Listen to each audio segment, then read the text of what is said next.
Hello, hello, hello. How are you all doing? It's Holly here for our Montessori Mondays live show. I'm so excited to be here talking to you guys about routines.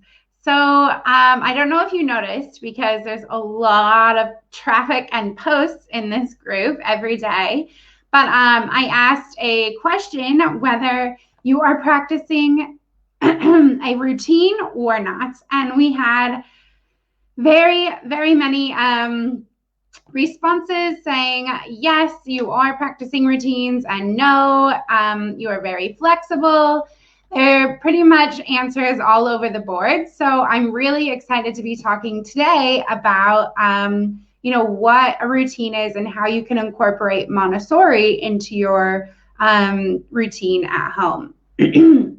Yeah, so I'm just looking now, over 100 comments on it. So I'm so thankful you guys are letting us know. Just a few of the responses, this to show you how they really kind of go from all over. Somebody says not really. Someone else is saying mornings and bedtime we do routine. Yes, someone is saying we follow a routine but not a schedule. Yes, with 2 kids, big age gap, gotta have one. Yes, so you can see here we're literally like all over the page in this group, whether we're not doing routines at all or we are doing them strictly or if we're just loosely doing them. You guys are kind of all over on that, which is great. I'm excited to be talking to you guys a little bit about how you can create a routine if that's something you're interested in, or maybe taking some of the pressure off of the word routine, right? What does routine mean? Some people have negative feelings toward the word routine or schedule.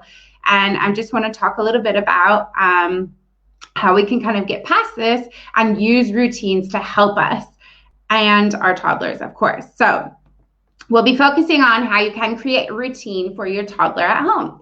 So let me know in the comments if you're here with me live. Say hi. I can see a few of you here already. If you're here watching on the replay, hashtag replay. And yeah, we're going to just go ahead and get right into it. Let me just see here really quick. Right. Okay. Let me know if you're here live and let's go ahead and get started. I know I asked and I just kind of read through some of those comments already, but let me know if you're here watching live, do you follow a schedule or a routine in your home? Do you have a routine with your toddler right now? And I'm really going to be talking about why it's important, what a routine consists of, and how you can bring Montessori into your home in your home routines. All right, so I'll go ahead and get started here and I'll come back and read those answers you have for me. And before I dive in, I want to let you know that at the end of this show, we are going to be doing some, I suppose, a giveaway. I'm going to be giving you guys some Montessori activity lists. So you have some activities to fill your routines and schedules with. So stick with me to the end and I'm going to give you the link to those activity lists that you can grab for free. All right, so let's see here. I see somebody saying routine but not schedule. Yes, here, hello, no. Okay, see, so we're all over the board a little bit, which is great. And now let's just start. I want to start with this quote. He, the child, lives in a sort of everlasting present. He does not hurry as we do towards the end of the action, because for him, the end of the action is the action itself. And this is a quote from E.M. Standing in the Montessori, Maria Montessori, Her Life and Work book. And I love this because it's so important to remember that the child is always living in the moment, right? And that is truly something wonderful. And you'll notice this when you observe your child. You'll notice that they're really living in the moment. And although we are kind of ruled by this clock and calendar, but we can still really make time for real freedom with a regular routine. So hopefully for those of you that are anti-routine, I can kind of talk you around to why Montessori is good for routines. So exactly what does a routine consist of? Well, this will obviously look different for a lot of families. So it depends on how old your child is, for example, what their interests are. Do they have siblings in school or at home? And even cultural aspects are going to play a big part in your routine. So everyone's routine is probably going to be different. And as you begin to establish your natural routine, like meal times and sleep times, you can easily form routines around that, right? So when you are using meal times and sleep times to guide your routines, it can be hard to stay consistent with a child under the age of 18 months. I just want to put a little bit of a disclaimer there, right? This is due to the ever-changing sleep cycles of a baby. At around 18 months, your child will likely be down to one nap only, so you can get a more predictable routine going. When you aren't switching the sleep cycles of the naps and nighttime, it's a lot easier to keep your routines predictable. And now this also means that if you have an 18-month-old who has just recently gone down to one nap, your schedule may shift a little bit because they're learning how to stay awake longer. So for instance, you may need to bring dinner time up to 5 p.m. for a while, instead of 6 p.m. because they're just too exhausted to eat at that time. So you still do have that flexibility here, but it's just about following the child's lead, observing them and seeing them what they need. So your routine will be a living document of sorts, right? It will be ever changing to suit your family's needs, but the more stable, the more consistent, the more backbones of your routines, the more comfortable your child is going to feel. So let me know in the comments how old your child is now and how many naps is your child currently on. And then we can kind of gauge who is here with us live to talk about how you can work out your routines. Not since quarantine, looking to get back to it, but more heavily Montessoriized. That's a hard word to say. Montessoriized. No, I won't try to say it again. All right. So I can see there are a few of you here, 28 months with one nap. Yep. And right now I have a 4-year-old with no nap, and I have a 19-month-old with just switched to one nap. Oh, another 19-month-old with one nap. So like I mentioned, it does get easier when you can switch to that one nap, but it doesn't mean you can't or you shouldn't have a routine before that. 3 in August, we get 2 to 3 naps a week. Right, so okay. My 4-year-old stopped napping around just after her 4th birthday. She would do the same, 2 or 3 naps a week. 4.5, 0 naps. 15 months, 1 nap. 23 months, 1 nap. Nighttime sleep struggles. Used to go to bed at 7. Still put him down around 7:15, but doesn't fall asleep till 8:15. Oh yes, it can be very hard trying to figure out the nighttime sleep. And that's why I say, when you have children between the ages of 0 to 3, routine is important, but you also have to have that flexibility because not every day they're going to have a full 12 hours of sleep at night. So you have to be willing to help them and see what they need in those moments. All right, so let's continue on here and let's talk about why a routine is important. So another quote here for you guys that I really want to share with you is one of the first essentials for any adult who wishes to help small children is to learn to respect the different rhythm of their lives instead of trying to speed it up in the vain hope of making it synchronized with ours. And another EM standing quote there. It's a wonderful quote because it reminds me that children are not on the same rhythm as us, right? They have no sense of urgency, and I'm sure you've noticed that. And it really, I wish that's the way it was for me as well. I wish I wasn't rushing around all the time. But when children know the plan, they feel secure, and then they're free to concentrate, right? So it helps them with a predictable routine become more self-confident and independent, right? Those are always the big things I love to talk about, confidence and independence, and having that secure feeling of a predictable routine is going to aid in that. And of course, the schedule remains important throughout the day because they are able to know what is coming next, right? They know, okay, after lunch, I have a nap. So maybe instead of, fighting you for that nap, they know that's what's coming next. So They go to nap a lot easier. And a consistent structure provides freedom for the children who learn to function independently within the prepared environment. So above all else, try to follow the child's lead. And I know this is something we always talk about in Montessori, and I know it can be a little bit confusing for anyone who's getting started. But you can see here how you are following your child's natural routines to make an ultimate routine for your family. So inside the Montessori Learning Center, we have several lessons dedicated to finding your family's natural routine, because it can change, as I said, from the time your child is a newborn to a 3-year-old, and it really will help your entire family operate for the better. So speaking of the Montessori Learning Center, I'm going to be telling you how you can get your hands on those Montessori activity lists that are normally only available inside of the Montessori Learning Center membership. But for now, let me know, is anyone having something like a routine in their home right now? Do you have your sleep times and your meal times pretty much at the same times now? Would having a routine help normalize their day and help them feel comfortable? Would that be something you'd be willing to try if you don't have a routine? Let me know in the comments there. I know there is some resistance to routines, and we're all different. We all operate different. Some of us are that, type A personality. We want to do this.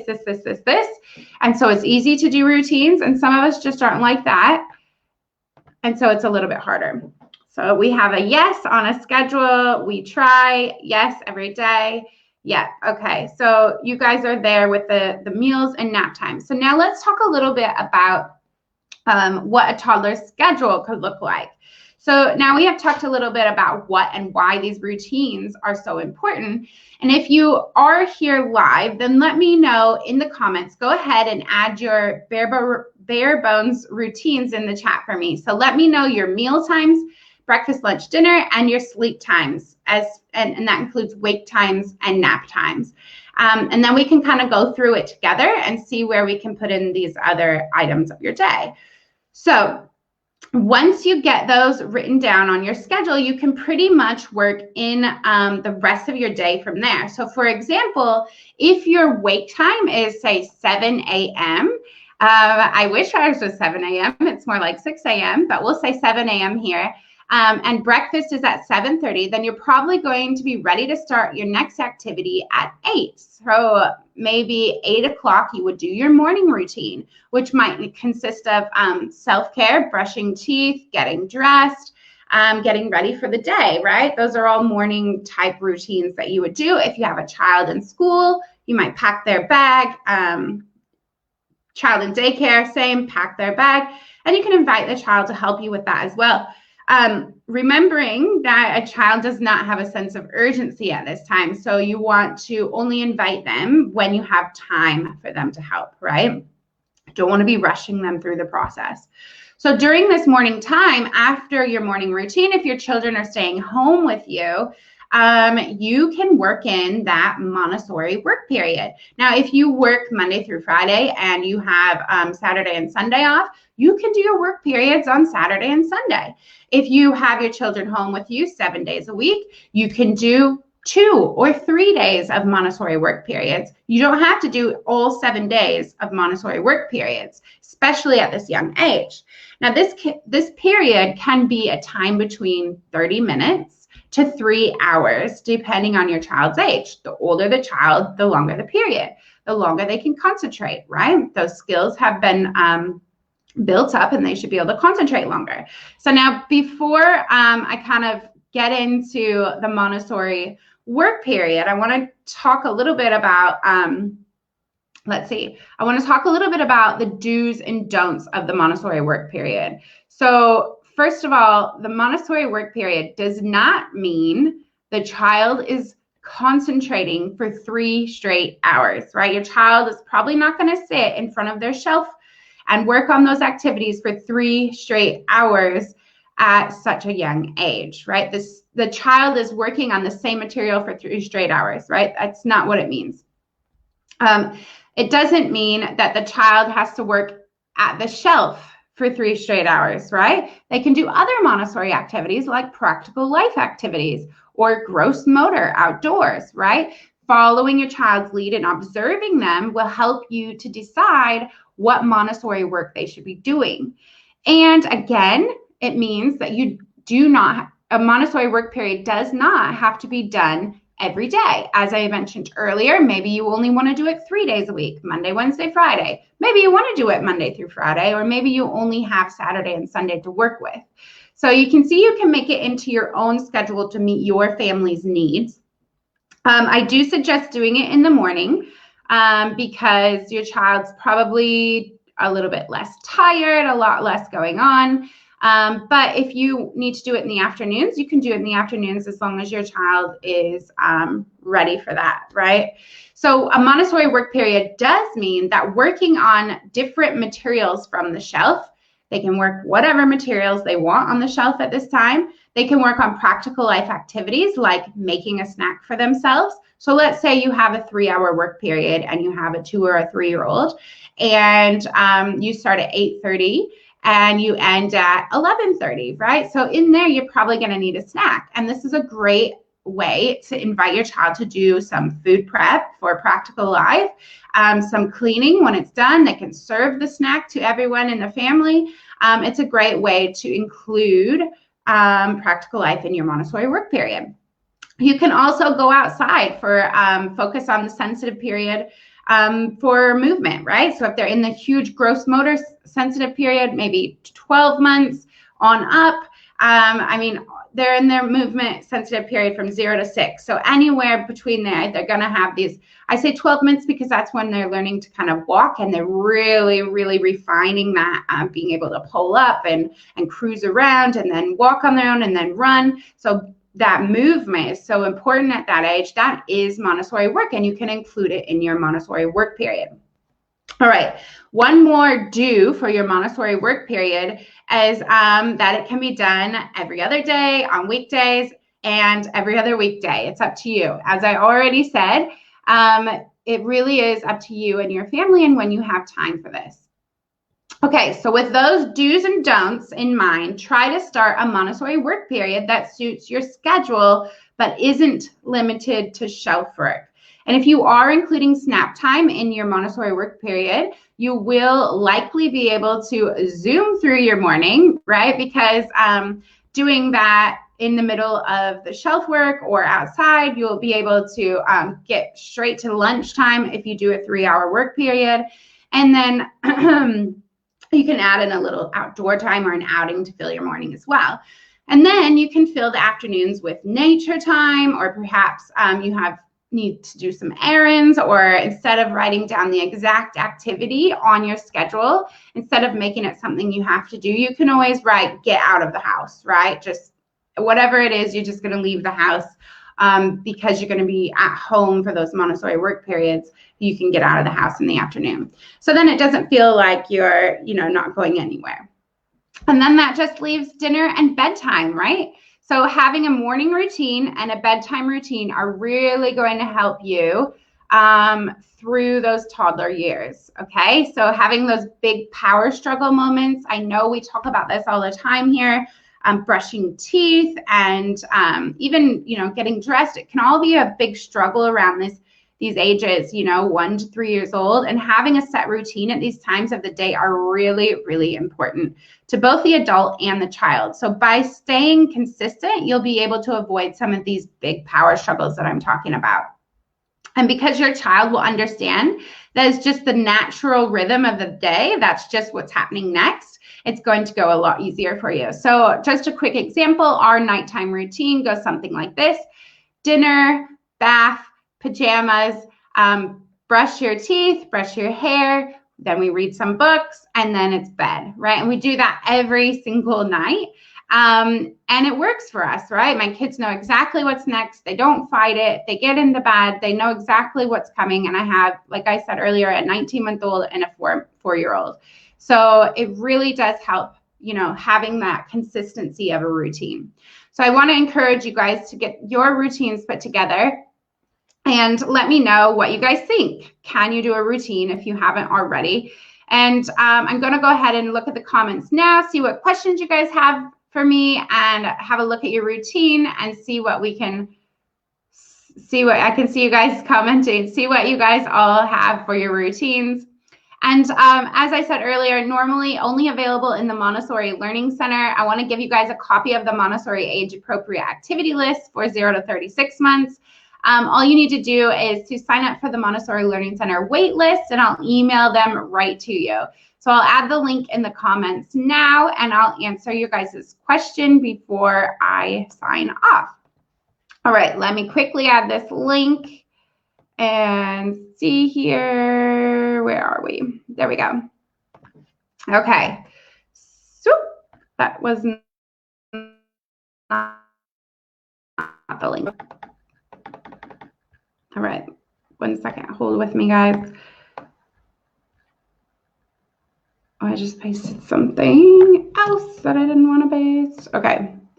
Cool. Let me put it on here. And I will get to you guys' questions. It's just members.thistillthelife.com/waitlist. But it's a lot to say, so I'll put it down. You guys can just click on that when we're done. And okay, so you guys have written down some of your schedules here. Amazing. Yes, somewhat stable routine. Had to refigure it out during COVID, and that's it. Yes, we have to be flexible with this stuff sometimes, don't we? Yes, for the most part. Okay, wake up, 7 a.m. That's nice. I'm jealous. Breakfast, 7:45, 8. Lunch, 10:45, 11. Nap, 12. Wake time, 2. Snack, 3. Dinner, 5:30. Bed, 7:17. Falls at 8:15. Okay, right. So you could easily add in a work time there in that morning. Maybe like a 2-hour work period or something like that. That can include that snack time in the morning as well. All right, let's see. Quarantine schedule. Yes. Wake 9:30 a.m. Oh my gosh, that is a dream.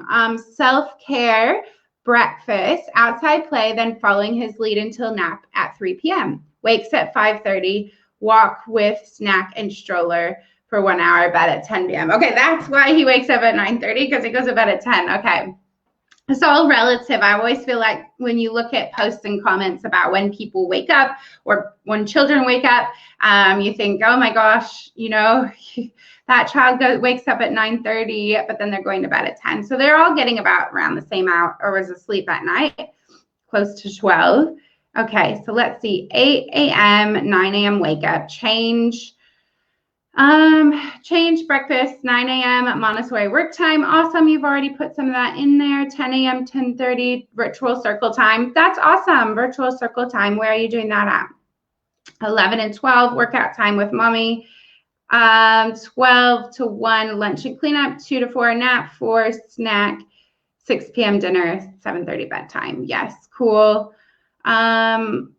I love that virtual circle time. Are you guys in a Montessori daycare or something like that that's not on right now? Okay, so we have wake up, breakfast, homeschool, go outside, lunch, art activity, nap time, play, free time. Good. Wake, bathroom stuff, breakfast, snacks sometimes. Okay, cool. So you guys all have really good routines, kind of already, those bare bones that I was talking about already in there. So all you really need to do to make this Montessori as such is adding in the self-care, the practical life, and then maybe a Montessori work period in the morning. So the 3-hour block doesn't necessarily need to be shelf activity. Correct. Yes, that is correct. I think this is where it gets a little bit what's the word? Scary for new people, because they think, oh, I don't know what I'm doing here. They think, oh, okay, 3 hours, my child's never going to be able to concentrate for 3 hours on shelf work. And then they worry about, you know, how long their child can concentrate. And then they really start to get worried about it. And then they shy away, back off, and then probably give up on Montessori. So please, whatever you do not think that your child has to be working on shelf work for 3 straight hours. In a classroom, yes, that might happen. But they also in a classroom have practical life activities to choose from, as I mentioned earlier. So they might make their snack in this work period. So I have to try to remember all of the components of Montessori, right? The practical life, the shelf work, and cleaning up. I mean, that's practical life. Your self-care, things like that are all part of Montessori. So that's all things that we can focus on. And I like to think of it more of just a time that we are actively engaging with our children, right? So I schedule in free time, and this is probably a time in the afternoon for me. Between, I'd say, 4:30 to 5:30 or 6, where I'm kind of starting to get dinner ready, maybe doing some dishes or some laundry, where I just let my children play on their own, whether it be outside or inside, and I'm not watching or observing or engaging with them. So I wouldn't call that Montessori because I'm not really a part of it, but they might still be doing some Montessori activities. So whereas a work period, I'm actually observing them and I'm helping them if they need help, or offering to help me with snack and things like that, where I would call that more of a Montessori work period. Hopefully that helps clear that up for you. Virtual circle time offered by early on centers like free community centers for children's programming in Canada. That's amazing. Wonderful. Do you have a mock schedule we could follow and tweak to our home life? Yes, I do actually have. Let me see if I can pull it up here quick and get you the link for it. Because I just put this article up on my on my This Toddler Life website, so you guys can check it out there. I just added it in the comments there for you. There is a schedule. I've added a little schedule there for you guys to look. It's pretty much our schedule. Again, you just insert what works for you, change the wake times, change the nap times, and then, yeah, change it to suit your family's needs. Okay, so let me know if you guys have any other questions. I don't see any more comments here, so I will go ahead and sign off. And if you're watching on the replay, or if you're here with me live and you have a question, I will come back to this and I will check all the comments throughout the week to make sure that you guys get all of your answers that you need. So thank you guys so much for joining me on this Montessori Monday live show. And I'm so excited. For next week, we have another amazing show coming up for you guys. So I look forward to seeing you then. Bye-bye.